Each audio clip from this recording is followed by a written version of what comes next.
ल मम्मी जन्मदिन के भन्न चाहनुहुन्छ नयाँ वर्ष नै छ धन्यवाद छ हाम्रो माइली पनि मम्मीको चाहिँ बर्थडेको निमित्त सेलिब्रेट गर्न आउनु के भन्न चाहनुहुन्छ माइली आज नयाँ वर्ष नि छ धेरै धेरै खुसी छ रमाइलो छ ल हाम्रो बहिनीको यहाँ केक काट्दैछौँ अनि थाहा नपाइकन भान्जा बाबुले भान्जा बाबुलाई धेरै धेरै बधाई भान्जा बाबु के भन्न चाहनुहुन्छ म एकदम खुसी भएर त आमाको बर्थडे मनाउन आएको के भन्न चाहनुहुन्छ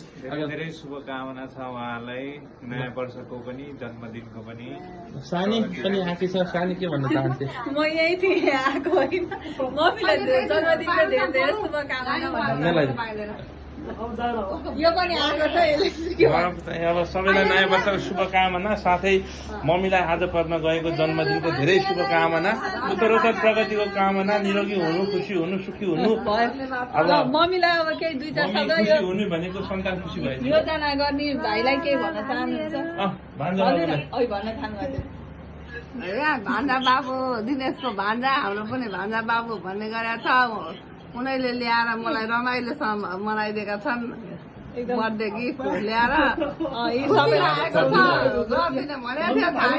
खान नदिकन मम्मीलाई यदि धेरै सरप्राइज दिएकोमा भान्जा बाबुलाई धेरै धेरै धन्यवाद दिन चाहनुहुन्छ